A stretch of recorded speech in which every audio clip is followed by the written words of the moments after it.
Everybody, welcome back to another episode of FSi DFS Fantasy NASCAR Picks. I'm your Smuggler 31. This is going to be a speculation video because for the Roval Xfinity race tomorrow, it starts at 3 p.m. and you have same day practice and qualifying, so we won't have lines. So probably 11:30 or noon, so about a 3-hour window after tech and everything to build lineups.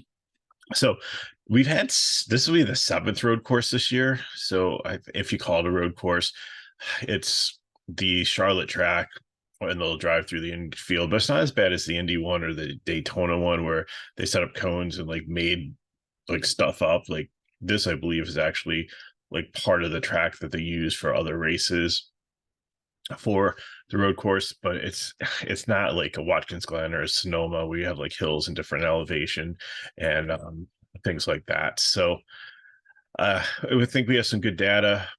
Now let me explain the color scheme out here. If you look at the numbers, I have some reds and I have some yellows. There are 42 cars in the field, but only 38 are going to make it in. So the first 34 will make it in on their qualifying speed, the other 4 on provisional. The ones in yellow and the ones in red are below the cut line for owners' points. So if they don't make it on a speed, those are the ones that are going to be challenging to try to have the best ranking among that to get in on a provisional. If you look at the number for the cars, this is a cutoff race. So right now we have Justin Allgaier and John Hunter Nemechek who have won races in this round. They're automatically into the next round. Cole Custer, Austin Hill, and Chandler Smith, I think to enough a degree, have large enough leads that even if they finish dead last here, they're still not going to lose enough points to fall out of the playoffs. They should be good. It's a really close battle between Sheldon Creed, Parker Klingerman, and Judd Burton for the cut line. I believe 2 of them are above and 1 is below. And then Josh Berry and Sam Mayer have a lot of work to do. They had some really bad luck in the first 2 legs of this, and they pretty much need to win the race to be able to advance. If you look under the DK name, you see some baby blues. Those are regular drivers who are proficient at road courses. Doesn't mean they're elite, but it means better than the average driver. The ones in brown are guys that are not regular drivers in the series per se, but they are brought in because they have experience on road courses, do well on road courses. We call them ringers. Doesn't necessarily mean that they're elite either, because some of them are in really bad equipment. That's what we'll break down in this video. So what did I do? I looked at all of the 6 races that they've had on road course, factored in a little bit of season form, and looked at their average starting position, where they would qualify in a road course. That's where I got the fake starting order to use as a guide, and then use their average finish and everything for kind of the data model. So Cole Custer projects the best. Good put him as a prime play. He looked really good early in the season. A couple other races, he got taken out by others' stupidity. So I think he's very strong, ranks number 3 in my model. And if he starts, and again, they're only 67 laps. So the lead laps are nice, but you really kind of want place differential here as much as you can. But sometimes it's hard to pass in some of these. When sometimes you have like a whole herd of cars go into a corner at once and like 50 of them run each other off the track, and then 16 becomes the leader, and it just gets goofy like that. So don't know how this is going to play out, but I like Cole Custer because I think that he's definitely has shown some dominant on some road courses. I think he'll be good here. Sheldon Creed, who is on the outside looking in for the playoffs, like really needs to do some stuff to stay above the cut line. He's a GPP because he's just way too aggressive, and I think he's really good here, and I love him in a GPP line, but I think he does a lot that could definitely hurt him also.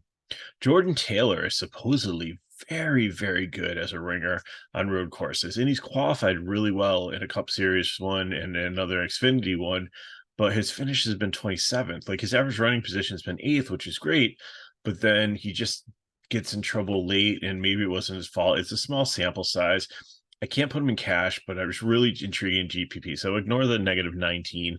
That again, this just doesn't really tell the true story. But he's someone that definitely to consider for your GPP lineups. Sam Mayer, I struggle to put him in cash, but he has been good at road courses. He needs to win, and I think that he's got a better shot at it than Barry does. But again, he might rub the wrong person the wrong way, and they might boot him off the course. So could be detrimental also. But I think he's okay to play in cash. John Hunter Nemechek, he's already in. He's won a bunch of races, and I've seen him self-destruct on road courses. Like one of the last ones, he ran himself off the road and pretty much submarined his car and destroyed it. So without anybody else like even causing him to do that. So I think that he's GPP. Boris said, man, I remember when I first started watching NASCAR in like the 90s, this dude was the original road course ringer, the OG of road courses.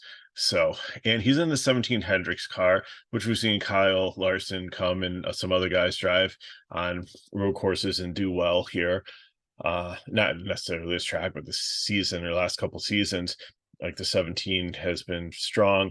So I think he's definitely in a good car. He's got the experience. He usually qualifies well. So I think you can take a shot on him in cash if he looks good in practice and qualifying. If not, the GPP, I think he's still in play.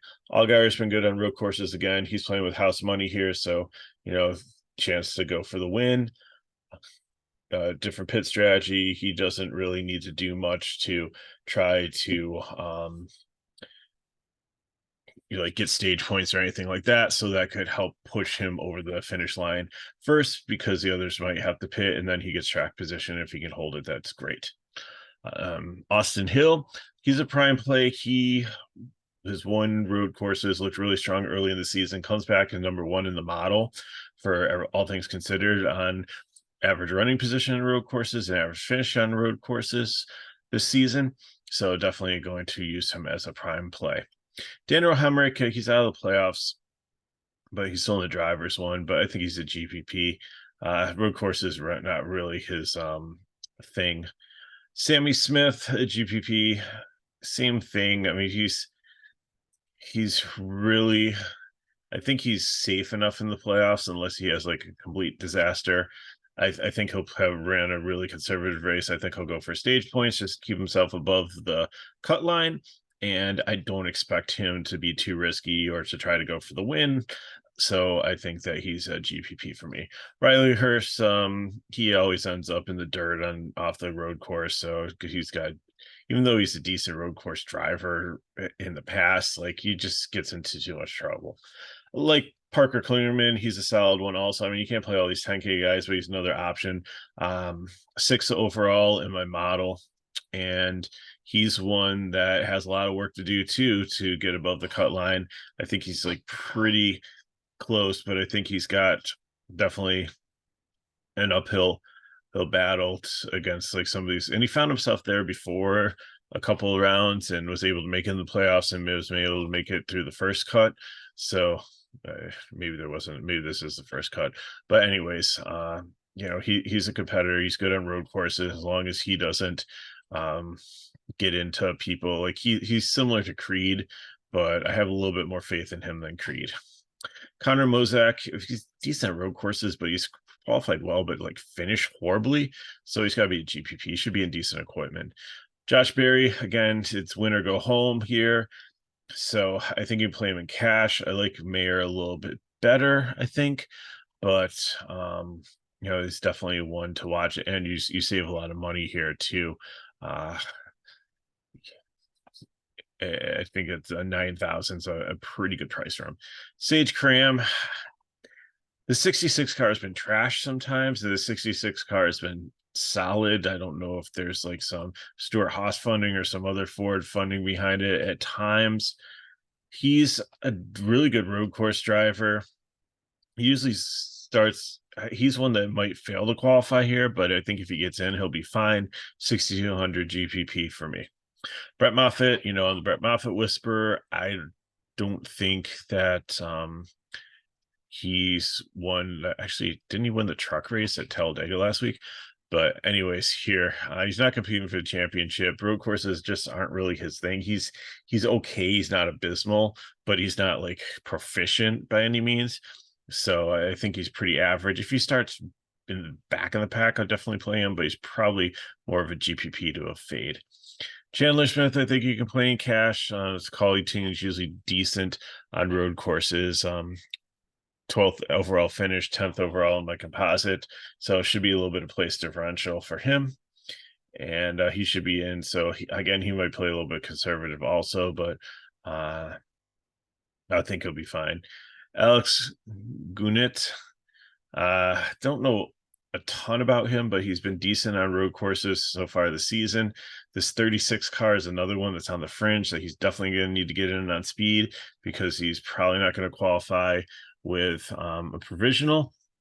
So if he does get in, I like the price point. I like that he's 13th in my composite, 15th average start. So I think even if he starts and finishes and around the same place in the teens, I think at 5,300 you can definitely play off his price tag. Alex Labate is one of my favorite guys to play on road courses. Very good at that. 7K is not a bad price.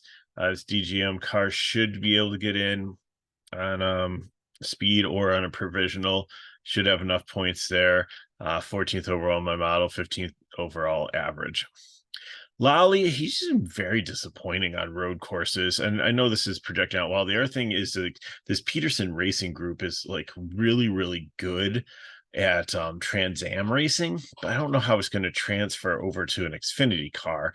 Like, it seems like they really know what they're doing when it comes to racing and Trans Am. So I don't know how good this car is going to be, like how the tech on this car is going to be. We see on these road courses with like all the braking and stuff, we've seen rotors blow and like tires explode and cars like catch on fire and stuff. And if this car isn't mechanically sound, I don't know. So he's going to be a GPP.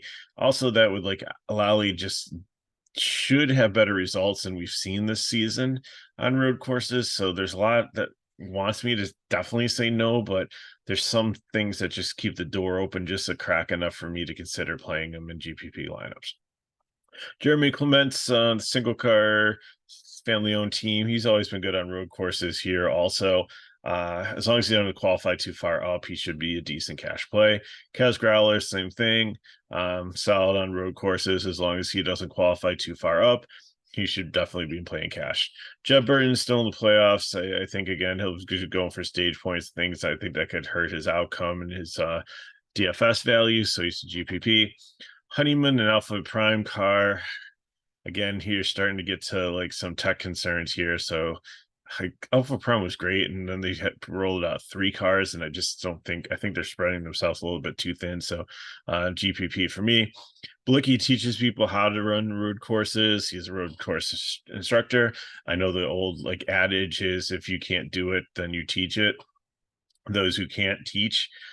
So he hasn't, I don't think, ever won a road course. I mean, he's okay, he's decent. So 25th, I think, is the highest I would start him at. I was hoping he would be starting further on back in the field. SNS Greenlight Racing, that's another little concern. Is the car going to make it the whole way? So it's GPP. Preston Pardis, I don't know. I'm probably thinking like Phil Parsons or somebody, because I thought this dude was ancient, but I think he was only born like 1997, so he's not that old. You know, still was born after I graduated from high school and almost finished college. So, but I think like he's been solid on road courses. I've seen him start in the back and carve through many cars. So I think he's been playing cash.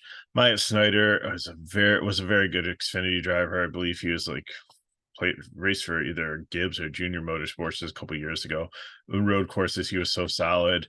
He's picked up a couple of truck series. I think he broke his was he the one that broke his leg? And that's when like Josh Berry and some others were like filling in for him. Maybe it was, can't remember. But anyways, like I know Snyder is definitely a decent driver. He's in the 19 Joe Gibbs car, so he's in very, very good equipment here. So just the numbers are astounding. I don't have him qualifying well here, but I think that he's definitely someone that I will be probably playing as a prime play, no matter where he starts in the field, just because I know how good of a driver he is. I love the price of 7,800. I love the equipment. Brandon Jones is definitely GPP. Like, he's overperformed on road courses, and he has been horrible on road courses. So could go either way. I can't play that in cash, so GPP. Parker Retzlaff, he's done really well in his rookie season, but road courses haven't been super great for him, so GPP. Josh Williams, I play a lot in cash and road courses, but I did see like this car break down a lot with like the brakes and like just the tech in it, so I can't do it in cash, but I think he's a GPP, and if he's the last guy in your cash lineup, 4,800, I'm fine with that. Alfredo, I don't really like playing Alfredo unless it's the right situation. He starts like dead last or something, so I think he's a GPP. Parsons, GPP also. Again, green light racing, not really happy about the tech there, and maybe mildly concerned. Ryan Sieg always doesn't qualify well, but has a decent car. So I think on road course, he's not great, but I think he's better than some of the other guys that don't have the blue tag on. And then Perkins, our motorsports, I just don't trust it. Pool, I mean, he's gonna barely probably make it in.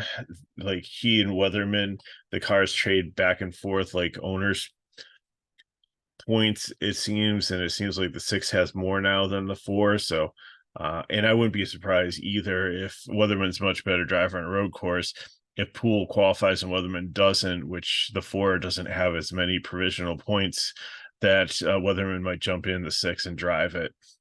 Ryan Ellis, Alpha Prime, same thing. I just like his numbers and road courses are not great. Alpha Prime, I don't really like them on road courses, so he should qualify here. They should have enough provisional points, but I don't expect much for him. Joe Graff Jr. will probably find more sand. Like he just off the course, he really struggles at road courses.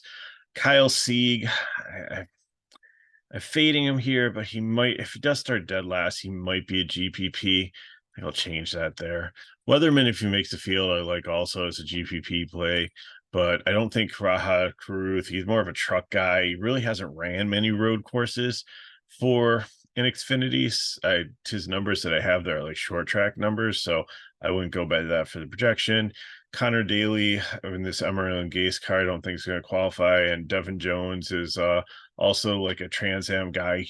He's run like 2 road courses. He ran like Watkins Glen in like 2013 in Xfinity, and I think he ran like a truck race at a road course in like 2007. So other than that, I mean, he's done a lot of racing on road courses outside of Xfinity and NASCAR, but again, I don't think this team is going to make the race. They don't have enough owners points. So I think Weatherman, Caruth, Daly, and Jones will be the ones that are out. And if Weatherman does make it in on speed, I mean, it's going to come down to between like said Cram, Gounet. So probably Josh Bilicki would be the one that would not make it in the green light racing car. So that's what I got for you. If you want the true information, then go to the description of the video. You can sign up for FSi DFS. It's only like $5 a week for our NASCAR package. Very inexpensive. But while you're in there too, if you want, Major League Baseball is free for the playoffs, and the last few days of NHL are free also, so you can sign up for those things too. So you might be paying $5 for NASCAR, but you can get in some other free stuff. Like, you don't have to pay for NASCAR. You can still get MLB and NHL free. That's fine. So appreciate you watching. If you have any questions, like I said, you put them in the chat below. Hit me up at RegRotor31 on Twitter or X, whatever we call it nowadays. And if these videos help you, please like, subscribe to our channel, and share with your friends. So thanks for watching. I'll have the couple videos. Stay tuned also this weekend for my NFL breakdown video. And go look on contests. Hope you have an amazing weekend. I'll see you next time.